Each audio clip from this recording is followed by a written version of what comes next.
Assalamualaikum warahmatullahi wabarakatuh. Kembali jumpa di channelnya Imam on Seven, channelnya tempat berbagi dan berbagi.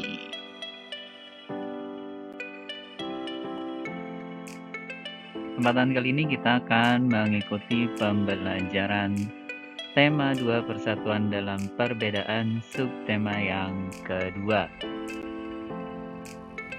Nah, kali ini kita memasuki pembelajaran yang ketiga. Muatan pembelajarannya yaitu ilmu pengetahuan alam dan bahasa Indonesia.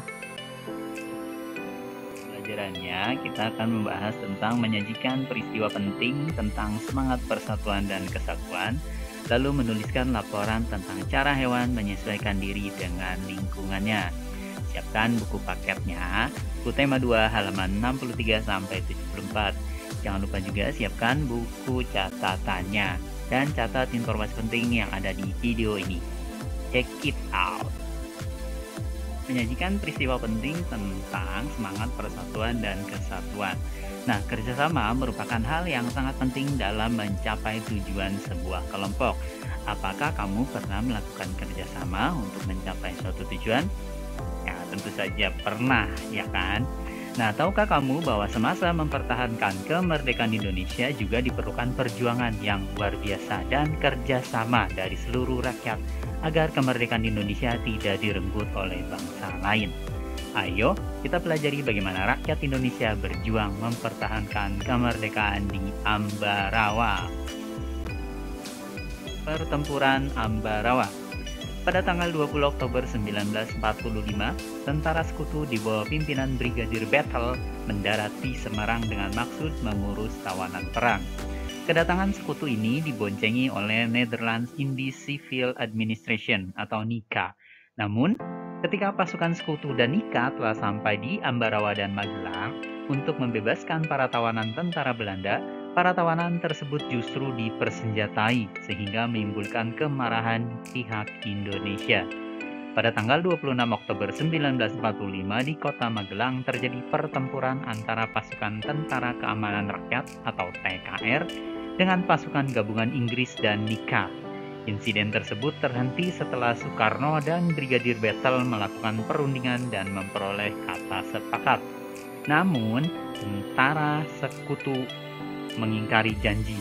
Pada tanggal 12 Desember 1945, pertempuran berkobar di Ambarawa.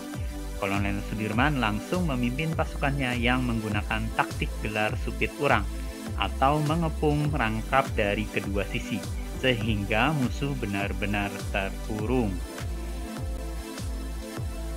Setelah bertempur selama 4 hari, pada tanggal 15 Desember 1945, pertempuran berakhir. Indonesia berhasil merebut Ambarawa dan sekutu dibuat mundur.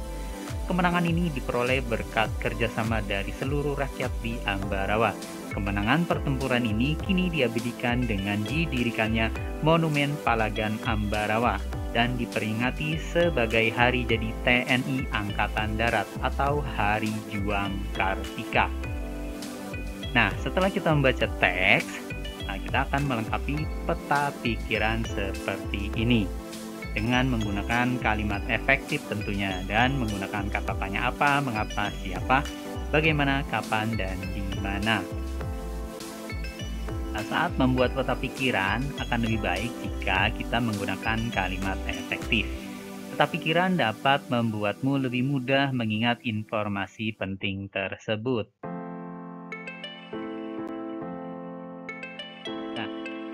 Berikut peta pikirannya, peta pikiran tentang pertempuran Ambarawa. Menggunakan kata apa? Ya, peristiwa apa yang terjadi di Ambarawa? Oke, kemudian kata tanya mengapa? Mengapa terjadi pertempuran di Ambarawa? Selanjutnya, siapa yang memimpin pertempuran di Ambarawa? Lalu, bagaimana jalannya pertempuran di Ambarawa? Kapan terjadinya pertempuran Ambarawa? Kemudian, di mana tentara sekutu yang dipimpin Brigadir Bethel pertama kali mendarat. Nah, pertempuran Ambarawa merupakan salah satu pertempuran yang sangat bersejarah dalam upaya mempertahankan kemerdekaan Indonesia. Tentunya pertempuran tersebut memiliki makna sejarah bagi seluruh rakyat Indonesia. Nah, coba baca kembali teks pertempuran Ambarawa dan peta pikiran yang sudah kamu buat. Kemudian kita akan menjawab pertanyaan berikut ini. Silakan bisa diputar ulang video ini atau siapkan buku paketnya. Oke, kita mulai ya. Apa saja upaya yang dilakukan oleh rakyat di Ambarawa untuk mempertahankan kemerdekaan Indonesia? Kira-kira seperti ini jawabannya. Upaya yang dilakukan oleh rakyat di Ambarawa untuk mempertahankan kemerdekaan adalah bertempur dengan taktik gelar Supiturang. Nah, taktik gelar Supiturang itu yaitu mengepung musuh dari kedua sisi. Kemudian, bagaimana pendapatmu tentang upaya-upaya yang telah dilakukan? Nah, kira-kira upaya-upaya yang telah dilakukan rakyat Ambarawa sangat cerdas karena dilakukan dengan taktik khusus yang mampu mengalahkan musuh sehingga wilayah Ambarawa berhasil dipertahankan. Bagaimana pendapatmu tentang sikap tentara Nika yang melanggar kesepakatan? Nah, kira-kira seperti ini. Nika melanggar kesepakatan atau ingkar janji itu sangat merugikan rakyat Indonesia dan Nika memang tidak bisa diajak damai. Kemudian bagaimana pendapatmu tentang teknik gelar Supiturang? Ya, taktik ini merupakan taktik yang cerdas dan terbukti mampu mengalahkan musuh atau penjajah. Sikap apa yang dapat kita pelajari dari perlawanan pahlawan yang berjuang di Ambarawa? Ya, kira-kira seperti ini. Mereka memiliki sikap persatuan yang kuat, pantang menyerah, dan mau berdamai walaupun pernah dikhianati. Kemudian, bagaimana kamu dapat menerapkan sikap-sikap tersebut dalam kehidupan sehari-hari? Nah, contohnya, penerapan sikap dalam kehidupan sehari-hari tidak memilih-milih teman, kemudian belajar dengan giat dan memaafkan teman yang berbuat salah.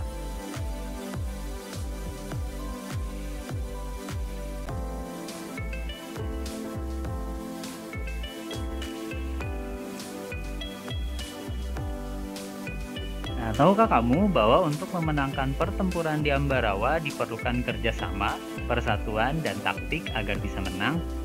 Ya, tentu saja setuju. Ternyata prinsip kerjasama, persatuan, dan taktik juga diperlukan hewan dalam menyesuaikan diri dengan lingkungannya. Nah, bagaimana cara hewan menyesuaikan diri dengan lingkungannya? Ayo kita pelajari.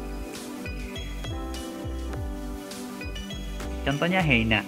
Ya, hyena adalah salah satu hewan yang melakukan teknik bertahan hidup dengan bersatu dan bergelombol. Nah, kita akan coba baca teks tentang si hyena ini.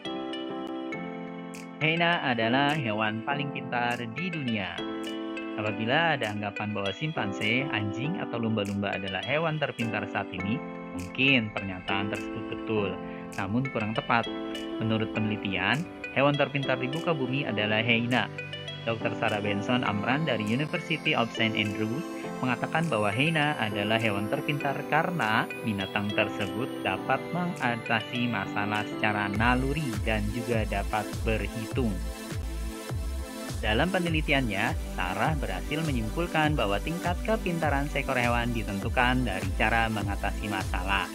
Hyena mempunyai strata sosial lebih tinggi dari jenis lainnya dan dapat mempertahankan wilayahnya dengan cara memanggil rekan mereka. Hyena akan mengusir hewan lain yang masuk ke wilayahnya dengan cara bergerombol. Hewan ini dapat menghitung jumlah penyusup di wilayahnya dan memperkirakan berapa rekan yang harus hadir untuk mengusirnya. Hyena mempelajari cara untuk mengatasi masalah dari kesalahan dan percobaan. Hal ini seperti yang dilakukan manusia ketika menghadapi masalah. Ungkap Sarah seperti yang dikutip Telegraph, September 2009. Dia juga menjelaskan bahwa walaupun banyak hewan lain yang melakukan metode seperti yang dilakukan hyena, namun hewan ini lebih cepat dalam melakukannya. Hyena lebih kreatif daripada hewan lain. Lanjut Sarah. Mungkin di kemudian hari, karena dikatakan lebih pintar, maka NASA dapat menggunakan hyena sebagai penelitian ke luar angkasa. Selama ini NASA hanya menggunakan simpanse dan beberapa hewan kecil lainnya untuk hal tersebut. Nah, bagaimana ya cara Hena mempertahankan diri dan wilayahnya? Ya, kira-kira Hena mempertahankan diri dan wilayahnya dengan cara memanggil rekan mereka. Hena akan mengusir hewan lain yang masuk ke wilayahnya dengan cara bergerombol. Kemudian, apa perbedaan hyena dengan hewan lainnya dalam mengatasi masalah? Nah, perbedaannya hyena dengan hewan lainnya dalam mengatasi masalah adalah hyena mempelajari cara untuk mengatasi masalah dari kesalahan dan percobaan. Mirip semboyan salah satu perusahaan, mengatasi masalah tanpa masalah. Nah, tulis kesimpulanmu tentang bacaan tersebut. Kira-kira seperti ini. Hyena adalah hewan terpintar karena binatang tersebut dapat mengatasi masalah secara naluri dan juga dapat berhitung. Hyena lebih kreatif daripada hewan lainnya. Kemungkinan NASA dapat menggunakan hyena sebagai penelitian ke luar angkasa. Nah, sekarang kamu sudah mengetahui bagaimana hyena mempertahankan diri. Lalu kita akan mencari tahu bagaimana hewan lain beradaptasi. Tujuan hewan beradaptasi adalah untuk melindungi diri dari pemangsa. Nah, cara-cara hewan beradaptasi antara lain beruang kutub. Yang hidup di kutub ini melakukan beberapa adaptasi atau penyesuaian, yaitu rambutnya putih. Kulitnya putih sebagai kamuflase agar tidak mudah terlihat oleh pemburu, dan lapisan lemak di bawah kulit untuk bertahan di suhu yang dingin. Kemudian, bunglon memiliki kemampuan mimikri, yaitu kemampuan untuk mengubah warna kulit sesuai dengan kondisi lingkungannya. Jadi bunglon ini bisa mengubah warnanya. Ketika dia hinggap di dahan berwarna coklat, dia akan berubah menjadi coklat warna kulitnya. Kemudian ketika dia hinggap pada daun yang hijau, maka warna kulitnya juga mengubah kembali menjadi warna hijau. Pokoknya menyesuaikan diri dengan lingkungannya. Kemudian ikan buntal memiliki kemampuan mengembungkan tubuh untuk perlindungan diri. Selain itu, ikan buntal juga memiliki duri-duri yang beracun pada tubuhnya untuk melindungi diri dari pemangsa. Cara adaptasi lainnya yaitu kita bisa lihat di sini ada belalang daun dan belalang sembah.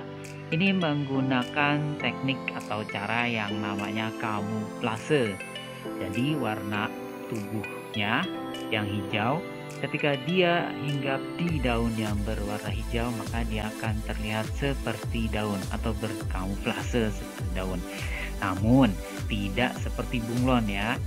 Ini hanya badannya tetap berwarna hijau. Kalau bunglon tadi dia bisa merubah warna. Tapi kalau belalang sembah, belalang daun, dia tidak bisa mengubah warna kulitnya. Dia cuma menyerupai yang ada di sekitarnya saja. Warnanya tetap hijau.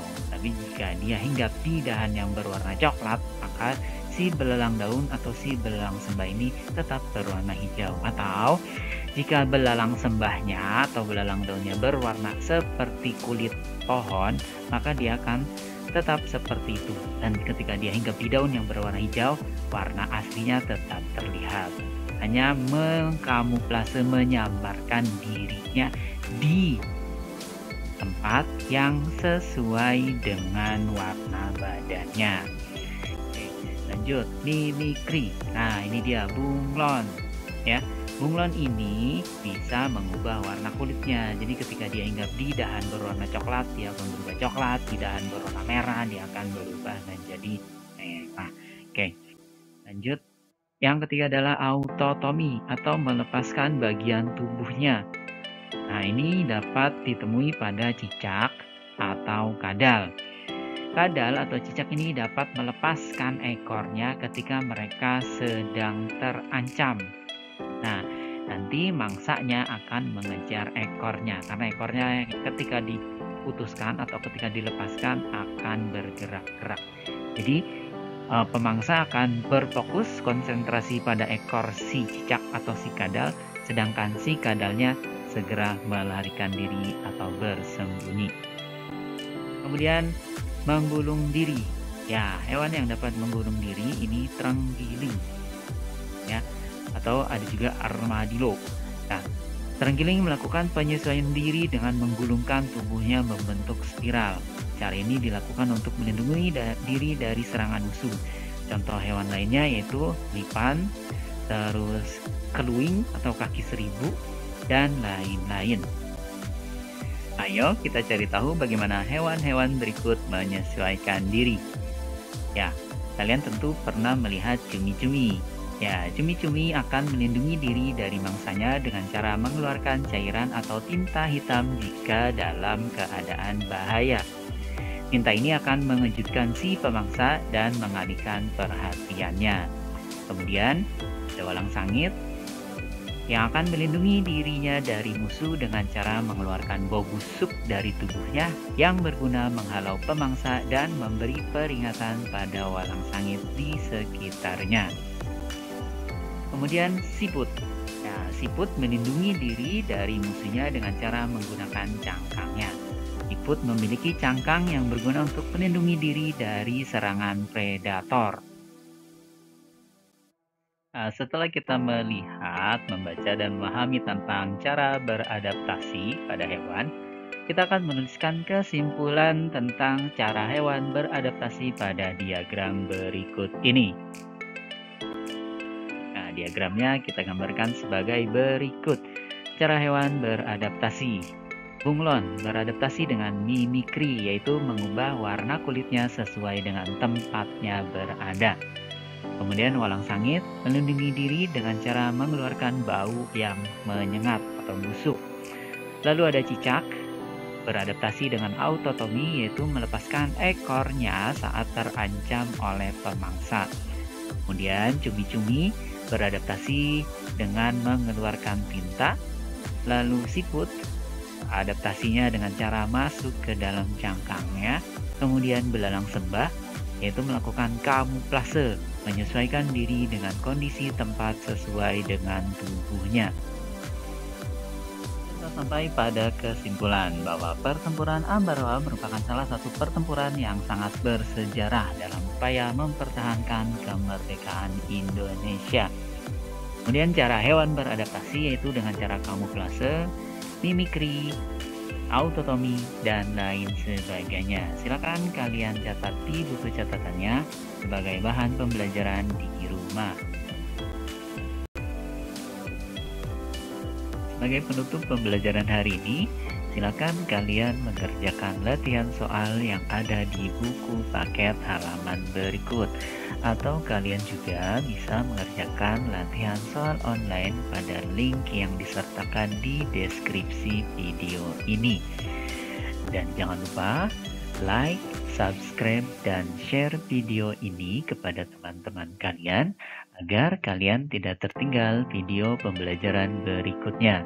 Terima kasih, tetap semangat, jaga prokes kesehatan, dan diakhiri, Assalamualaikum warahmatullahi wabarakatuh.